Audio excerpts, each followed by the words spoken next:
Para sa pagpapatuloy ng oral argument sa Korte Suprema kaugnay sa mga disqualification case laban kay Senadora Grace Poe, may puna si Associate Justice Francis Hardileza. Tila hindi raw nakonsidera ng COMELEC ang lahat ng ebidensyang ipinresinta ng Senadora, kaya maaaring hindi raw ito nabigyan ng due process. Bagay na itinanggi ni COMELEC Commissioner Arthur Lim mula sa Korte Suprema na katutuklay. Si Sandra Aguinaldo. Sandra. Mel, ito nga ay kaapat na oral arguments kaugnay nga dyan sa kaso ni Senadora Grace Poe dito sa Korte Suprema. At Mel, isa sa natalakay dito ay yung kung nagkaroon ba ng grave abuse of discretion sa panig ng COMELEC sa pagkansela sa Certificate of Candidacy ni Senadora Grace Poe. Tanong ni Supreme Court Associate Justice Francis Hardileza sa COMELEC, anong ebidensya ang tatanggapin ng COMELEC para mapatunayan ni Senadora Grace Poe na siya ay natural-born citizen. Tila raw kasi hindi na konsidera ng COMELEC ang lahat ng ebidensya ni Poe gaya ng argumento nito na ang kulay ng kanyang balat at mata pati na ang kanyang height ay nagpapakita na siya ay Pilipino. Pero sabi ni Commissioner Arthur Lim ng COMELEC, bagamat hindi na nabanggit ang ilang detalyes sa COMELEC ANBAC resolution, natalakay naman daw ng ANBAC yung mga ebidensya ni Poe. Ang sabi ni Hardileza, sa tingin niya, maaaring hindi nabigyan ng COMELEC si Poe ng due process at di nabigyan ng equal protection sa ilalim ng batas. Bagay na maring itinanggi ni Lim. Narito po ang pahayag. I think the COMELEC may have crossed the line and may have violated the constitutional rights of the petitioner. We vehemently deny that, Your Honor. We observe due process.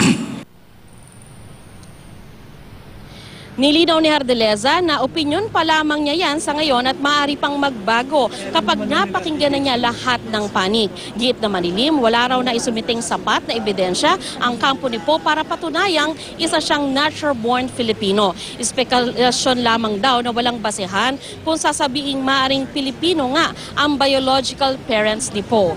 Narito po ang pahayag. We decide based on the evidence before us, based on the issues before us, based on the facts established before us. We cannot go into extraneous matters or suppose things to exist when actually they do not, because the truth in a judicial proceeding is not necessarily the truth in actual life. Tinanong naman ni Justice Teresita de Castro si Lim noong gamitin daw ba ni Poe bilang ebidensya ang kanyang pagiging natural-born Filipino, ang kanyang tangkad, kulay ng balat at mata, nagpresenta ba raw ng ebidensya ni Poe na walang anak ng dayuhan na may ganito ring katangian? Ang sagot ni Lim, hindi. Giit din ni Lim, ang burden of proof ay nasa panig ni Poe. Ibig sabihin daw, dapat si Poe umano magpatunay na natural-born citizen siya. Sa ngayon na Mel ay 6:30 nagtapos ang pagdinig dito sa Korte Suprema at magkakaroon pa ng another oral arguments next week at ang sabi sa atin ng COMELEC ay magpapatuloy yung kanilang printing ng ballots at hindi raw ito makakaantala sa prosesong yan at sinabi rin ng parties o binigyan din ng Supreme Court ang mga partido rito ng 5 days para magsumite ng kanilang memoranda. Mel?